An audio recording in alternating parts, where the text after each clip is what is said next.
জয় নিতাই। আমরা সবাই জানি দাস্য, সখ্য, বাৎসল্য, মধু এই 4 প্রকারের ভাব আছে ভগবানকে পাওয়ার। কিন্তু তাছাড়াও নিঃস্বার্থভাবে ভালোবাসার একটা ভাব আছে, যে ভাবনা নিয়ে ভগবানকে সেবা করলে আমরা ভগবানকে পেতে পারি। তো ভগবান হচ্ছে কৃপাতত্ত্ব। ভগবান সাধ্য সাধন তত্ত্ব নয়। এই কৃপাতত্ত্ব ভগবান কার কোন গুণে কাকে কখন কৃপা করবে সেটা আমরা কেউ জানি না। না জানি কোন গুণে রিজে গুণনিধি। গুণনিধি হচ্ছে ভগবান। ভগবান আমাদের কোন গুণে কখন যে সন্তুষ্ট হবেন তা আমরা জানি না।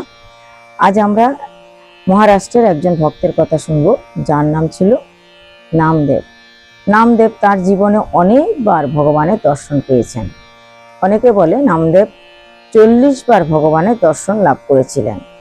সেই মহাসাধু নামদেবের ঘরে একজন সেবিকা ছিলেন, যিনি প্রতিদিন নামদেবের সে আশ্রমে বা ছোট্ট কুটিরে ঘর ঝাড়ু দিতেন, ঠাকুরের বাসন পরিষ্কার করতেন, ভগবানের জন্য মালা তুলে আনতেন, ভগবানের রসুইয়ের ব্যবস্থা করে দিতেন।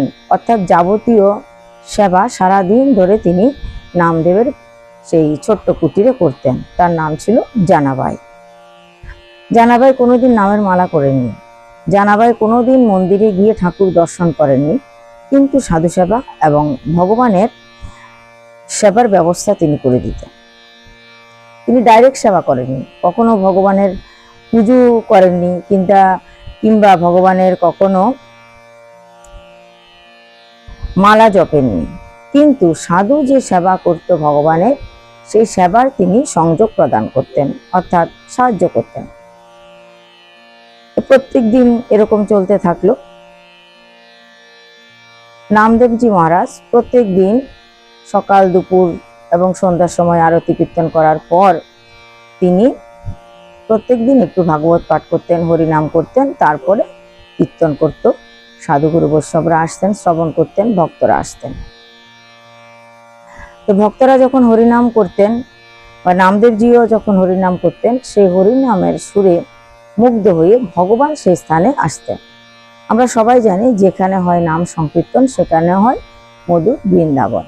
অর্থাৎ নাম যেখানে হয়, হরিনাম যেখানে হয়, সেখানে রাধারানীকে নিয়ে ভগবান শ্রীকৃষ্ণ আসেন এবং সুখ অনুভব করেন। তো নামদেবজি শ্রী হরিবাসর কীর্তনে বা হরিনামের সব সময় ভগবান আসতেন, নৃত্য করতেন। ভগবানকে কিন্তু কেউ দেখতে পেত না, এমনকি নামদেবজিও ভগবানকে দেখতে পেতেন না। কিন্তু একজন এমন ভক্ত সেখানে ছিলেন যিনি ভগবানকে দেখতে পেতেন, তিনি হচ্ছেন জানাবাই। তো জানাবাই ভগবানকে প্রত্যেক দিন দেখতে পেতেন, দর্শন করতেন। ভগবান বহুত নৃত্য করত, আনন্দ করত। মাঝে মাঝে জানাবাই অনুভব করতেন নৃত্য করতে করতে ভগবানের পা ব্যথা হয়ে যাচ্ছে। ভগবানের পা ব্যথা হচ্ছে জেনে জানাবাই মনে বহু কষ্ট পেতেন। তিনি কান্না করতেন, হায় ভগবান নৃত্য করতে করতে পা ব্যথা হয়ে গেছে, আমার কত দুঃখ হচ্ছে ভগবানের জন্য। ভগবানের নৃত্য দেখে তিনি সুখ তো অনুভব করতেন, কিন্তু তার পায়ে যে ব্যথা হচ্ছে তার জন্য তিনি দুঃখ অনুভব করতেন, তিনি কাঁদতেন। এভাবে দিন চলতে লাগলো। একদিন জানাবাইকে নামদেবজি মহারাজ বললেন, এ জানা, তুমি কোনোদিনও মন্দিরে গিয়ে ঠাকুর দর্শন করো না কেন? আমরা সবাই মন্দিরে যাই, ঠাকুরকে প্রণাম করি, দর্শন করি, তুমি যাও না কেন? জানাবাই উত্তর দিলেন, যারা ভগবানকে দর্শন করতে যান তারা তো ভগবানকে দেখতে পায় না, তাই তারা ভগবানকে দর্শন করতে যান মন্দিরে। কিন্তু আমি তো ভগবানকে হরিনামের মাঝখানে দেখতে পাই। তা আমি যখন ভগবানকে দেখতেই পাই, দর্শন করতে পারি, এখানে বসেই প্রণাম করতে পারি, তাহলে আমার মন্দিরে যাওয়ার দরকারটা কি? মন্দিরে কেন আমরা যাই? ভগবানকে দর্শন করতে যাই। তাহলে ভগবানের দর্শন যদি আমার হরিনামের মধ্যে হয়ে যায়, তাহলে মন্দিরে যাওয়ার তো দরকার নেই। আমি তো হরিনামের ভিতরেই ভগবানকে দর্শন করতে পাই প্রত্যেক দিন, তাহলে আমার মন্দিরে যাওয়ার কোনো দরকার নেই।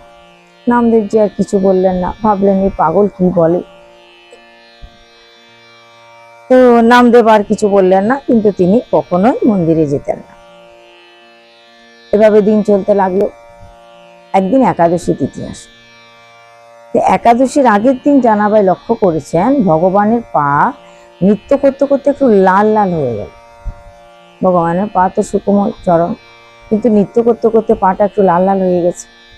জানাভাই ভাবলেন ভগবানের পা যদি আজকেই এরকম লাল লাল হয়ে যায়, ব্যথা পায়, তাহলে কালকে একাদশী, সারাদিন ভগবান তো ব্রত করবেন, ভগবানকে অনুকল্প হয়তো আশ্রমে দেওয়া হবে, তো ভগবান কি করে কালকে এসে আবার নৃত্য করবেন?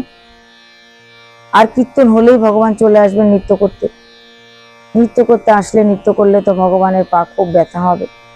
তাই জানাভাই গিয়ে নামদেবজিকে বললেন, গুরুদেব, আজকে আপনি একটু অল্প করে কীর্তন করবেন, আজকে তো একাদশী, আজকে আপনি একটু ভাগবত পাঠটা অল্প করবেন আর কীর্তনটা অল্প করবেন। বলে কেন? বলে আপনি যত বেশি কীর্তন করবেন তত বেশিক্ষণ ধরে ভগবানকে নাচতে হবে, বিঠ্ঠলনাথ তত বেশিক্ষণ নৃত্য করবেন, তার পাটা খুব ব্যথা হয়ে যাবে। আমি কালকে দেখেছি তার পাটা লাল লাল হয়ে গেছে। নামদেবজি বলছে, কি বলেনি? সব ভক্তরা বলছে, না না প্রভু গুরুদেব, কালকে একাদশী তিথি, কালকে একাদশী তিথিতে আরো বেশি করে আমরা কীর্তন করব, সারা রাত ধরে কীর্তন করার নিয়ম, তাই আমরা বেশিক্ষণ রাত জেগে কীর্তন করব। জানাভাই খুব কান্না করছেন, সবার পা ধরে ধরে বলছেন, আমি তোমাদের চরণে পড়ি, কৃপা করো, কালকে বেশি কীর্তন করো না, এ গুরুদেব আপনার চরণে পড়ছি। সবার কাছে গিয়ে কৃপা ভিক্ষা চাইলো জানাভাই ভগবানের জন্য, যে তোমরা কীর্তন কম করো, যাতে করে প্রভুর কম নৃত্য করতে হয়, নাহলে প্রভুর পা ব্যথা হয়। কেউ শুনলো না জানাভাই। সবাই গুরুদেবকে বলছে, গুরুদেব একাদশী দিন বেশি করে কীর্তন করতে হবে, বেশি করে কীর্তন করলে আনন্দ বেশি হবে। জানাভাই কি করবে? জানাভাই বসে বসে কান্না করছে এক কোনায় বসে, যে প্রভু আসলে, নৃত্য করলে প্রভুর পা ব্যথা হবে। দিন চলে গেল, সন্ধ্যা হলো, গুরুদেব পাঠে বসলেন, পাঠ শুরু হলো, একাদশীর পাঠ বিশ্রাম হলো, তারপরে শুরু হলো হরির নাম কীর্তন। খোল বাজলো, মৃদঙ্গ বাজলো, কাঁসা ঘন্টা সবকিছু বাজছে, বিভিন্ন বাদ্যযন্ত্র, করতাল বাজছে, ঝাঁঝর বাজছে, তুমুল হয়ে উঠলো কীর্তন তরি। ভগবান আর থাকতে পারলেন না, ভগবান সে হরির নামের আসরে চলে আসলেন। বহুত জোর নৃত্য করছেন ভগবান। ভগবানকে দেখে জানাভাই তো অস্থির হয়ে উঠলো, প্রভু তুমি নৃত্য করো না, প্রভু তোমার পায়ে ব্যথা লাগবে, কালকেই দেখেছি তোমার পাটা লাল লাল হয়ে আছে, হে প্রভু তুমি নৃত্য করো না, বসে বসে পাঠ শুনো, বসে বসে কীর্তন শুনো। ভগবান শুনছেন না, যত জোর মৃদঙ্গ বাজছে তত জোরে প্রভু নৃত্য করছেন, তত জোরে উদ্দণ্ড নৃত্য হচ্ছে। জানাভাই সবার কাছে গিয়ে গিয়ে বলছে, আরে তোমরা কীর্তন করো না, কীর্তন বন্ধ করো, আমার প্রভুর পায়ে ব্যথা লাগছে। যখন খুব জোর করতাল বাজছে, জানাভাই কানে হাত দিচ্ছেন, কানে হাত দিয়ে বলছে, তোমরা করতাল বাজানো, তোমরা জোরে জোরে এই খোল বাজানো বন্ধ করো, আমার প্রভুর পায়ে ব্যথা লাগছে। সবার পায়ে পায়ে গিয়ে ধরে তিনি এরকম কথা বলছেন। তখন ভগবান নিজে গিয়ে জানাভাইয়ের কাছে গিয়ে বলল, আরে জানা, তুমি চুপ করে বসো, শান্ত হও, কান্না করো না, বসো বসো। আরে আমার পায়ে ব্যথা লাগলে কি হবে, এই হরির নামে নৃত্য করতে যে বহুত আনন্দ হয় আমার, এই হরির নাম যখন হয় তখন আমার নৃত্য করতে বহুত আমি আনন্দ পাই, তবে তুমি দুঃখ করো না। জানাভাই বলছে, প্রভু তোমার পায়ে খুব ব্যথা লাগবে। তখন ভগবান বললেন, হে জানা, আমি রাত্রে তোমার কাছে আসবো, আমার পা যে ব্যথা হয়ে যাচ্ছে, রাত্রিবেলা আমি তোমার কাছে আসবো, তুমি রাত্রিবেলায় খুব করে আমার পায়ে তেল মালিশ করে দেবে, খুব করে আমার পায়ে ঘি মালিশ করে দেবে, যদি খুব ভালো করে আমার পায়ে ঘি মালিশ করে দাও, তেল মালিশ করে দাও, তবে আমার পা খুব আরাম হয়। তুমি এখন শান্ত হয়ে বসো, কীর্তন শুনো। জানাভাই এক কোনায় বসে বসে কান্না করছে আর অপেক্ষা করছে কখন কীর্তন শেষ হবে, ভগবান কখন আমার কাছে আসবে। এক সময় সেই কীর্তন সমাপ্ত হলো, কীর্তন বিশ্রাম হয়ে গেল, যার যার বাড়ি চলে গেল। জানাভাই তৎক্ষণাৎ উঠে গেলেন, তেল গরম করলেন, হিং দিলেন, সুন্দর তেল গরম করে, ঘি গরম করে দুটো বাটি নিয়ে সাজিয়ে অপেক্ষা করছেন তার ঘরে কখন ভগবান আসবেন। নিজে বসে থাকলেন একটা আসনে, সামনে একটা চৌকি রেখে দিলেন, প্রভু আসবে, এই চৌকিতে বসবে আর আমি তেল মালিশ করব। আর মনে মনে বহুত দুঃখ পাচ্ছে, না জানি আজকে প্রভুর পায়ে কত ব্যথা লেগেছে। একটু পরে ভগবান আসলেন, সেই পিঁড়িতে বসলেন, জানাবার কোলের উপরে তার দুটো পা তুলে দিলেন। জানাভাই তেল নিয়ে সেই তেলটা খুব করে মালিশ করতে লাগলেন প্রভু শ্রীচরণে। বলতে লাগলেন, হে প্রভু, কেন তুমি এসে এত নৃত্য করো? বসে বসে কীর্তন শুনলেই তো পারো, এত নৃত্য করতে হয়? দেখো তো পায়ের কি অবস্থা, পাটা ফুলে গেছে, লাল হয়ে গেছে তোমার রাঙা পা। ভগবান বলছে, আমার শ্রীচরণ তো এমনিই লাল লাল, তাতে করে একটু বেশি নৃত্য হয়েছে, ব্যথা হয়ে গেছে, তুমি মালিশ করে দাও, ঠিক হয়ে যাবে। জানাবাই একবার তেল মালিশ করছে, তো একবার ঘি মালিশ করছে, আবার তেল মালিশ করছে, আবার ঘি মালিশ করছে। বুঝতে পারছে না কিভাবে করলে ভগবানের সুখ বেশি হবে। কিছুক্ষণ মালিশ করার পর কথায় কথায় ভগবানকে জিজ্ঞাসা করছে, হে প্রভু, তুমি আজকে কি খেলে? আজকে তোমাকে তোমার ভক্তরা কি খাওয়ালো? বলে, আমাকে পুরি ভোগ লাগালো, আমাকে ওরা আজকে পুরি ভোগ দিয়েছে আর পুলি পিঠা ভোগ দিয়েছে। কালকে কি খেয়েছো? বলে, কালকেও সেই ওই পুলি, সে একই ভোগ। তার আগের দিন? বলে, ওই একই ভোগ, আমাকে রোজ দিন ওই পুলি ভোগ একই দেয়, একই ভোগ যেটা আমার রান্না হয় সে একটাই ভোগ দেয়। জানাভাই বলছে, রোজ রোজ তোমাকে ওই একই ভোগ দেয়? বলে, হ্যাঁ। তো তুমি রোজ রোজ একই ভোগ খাও? ও বলছে, খেতেই হয়, আমাকে রোজ একই ভোগ দেয়, তাই একই ভোগ খেতে হয়। প্রভু, তোমার কি অন্য কিছু খেতে ইচ্ছা করে না? রোজ রোজ একই ভোগ খেতে কি তোমার ভালো লাগে? প্রভু বলে, লাগে না তো। তখন জানাভাই বলছে, চলো আমি তোমাকে আজকে নতুন কিছু বানিয়ে দিলে খাবে? ভগবান বলছে, হ্যাঁ। ভগবান বাল্যরূপে এসছেন জানাভাইয়ের কাছে। জানাভাই বলছে, ঠিক আছে। তেল মালিশ করা তো হয়ে গেল, হাতটা ধুয়ে নিয়ে বলছে, ঠিক আছে প্রভু, আমি তোমার জন্য রুটি করি, আমি গরম গরম রুটি করছি তোমার জন্য, খুব ঘি দিয়ে মাখিয়ে দেব, আর সবজি করব, তুমি প্রসাদ পাবে। জানাভাই রুটি করছে আর ভগবান বসে আছে।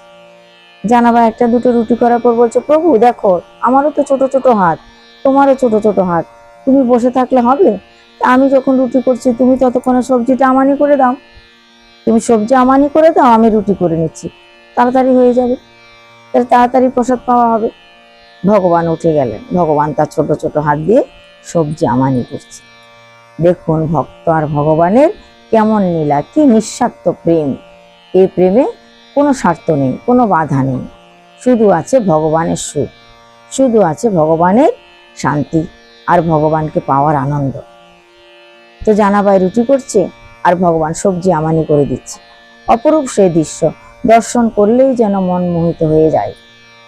ভগবান সবজি আমানি করলেন ছোট ছোট হাতে, কিছু বড় কিছু ছোট, কত রকম ভাবে যা পারলো ভগবান করে দিল আমানি। জানাভাই বলছে, আরে প্রভু, তুমি তো সবজি ঠিকঠাক আমানিই করতে পারছো না। প্রভু বলছে, আমি কোনোদিনও তো এই কাজ করিনি, মা যশোদা আমাকে কখনো এই কাজ করতে দেয়নি, তা আমি জানি না, যা পারলাম করলাম, এটাই রান্না করো। জানাভাই ওটাই রান্না করলো। রাত্রিবেলা তুলসী পাতা দিয়ে ভগবানের সামনে ভোগ নিবেদন করলেন। প্রভু সেই ভোগ আনন্দের সহিত গ্রহণ করলেন, রুটি আর সবজি।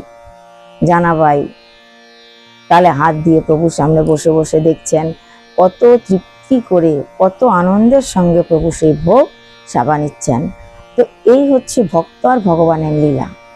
আমরা ভগবানকে সেবা করার সময় আমাদের সুখটাই যেন কোনো না কোনোভাবে বেশি দেখি, কিন্তু যদি কোনো ভক্ত তার নিজের সুখটা না দেখে ভগবানের সুখটা বেশি দেখে, তাহলে ভগবান অতি প্রসন্ন হন, আর সেখানে ভগবান তাড়াতাড়ি সেই ভক্তকে দর্শন দেন। তা আমাদের কি উচিত?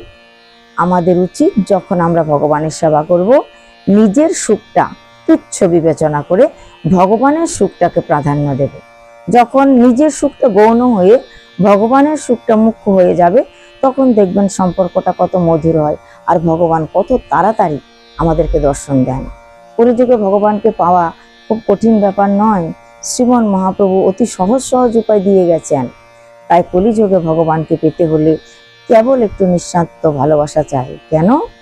আমরা ভগবানের অতি প্রিয় সন্তান। এই কলিযুগের মানুষ ভগবানের অতি প্রিয় সন্তান। ভগবান তাদেরকে খুব তাড়াতাড়ি দর্শন প্রদান করেন। এর আগে একটি আলোচনায় বলেছিলাম আমি যে ভগবান কলিযুগে মানুষকে তাড়াতাড়ি দর্শন দেন।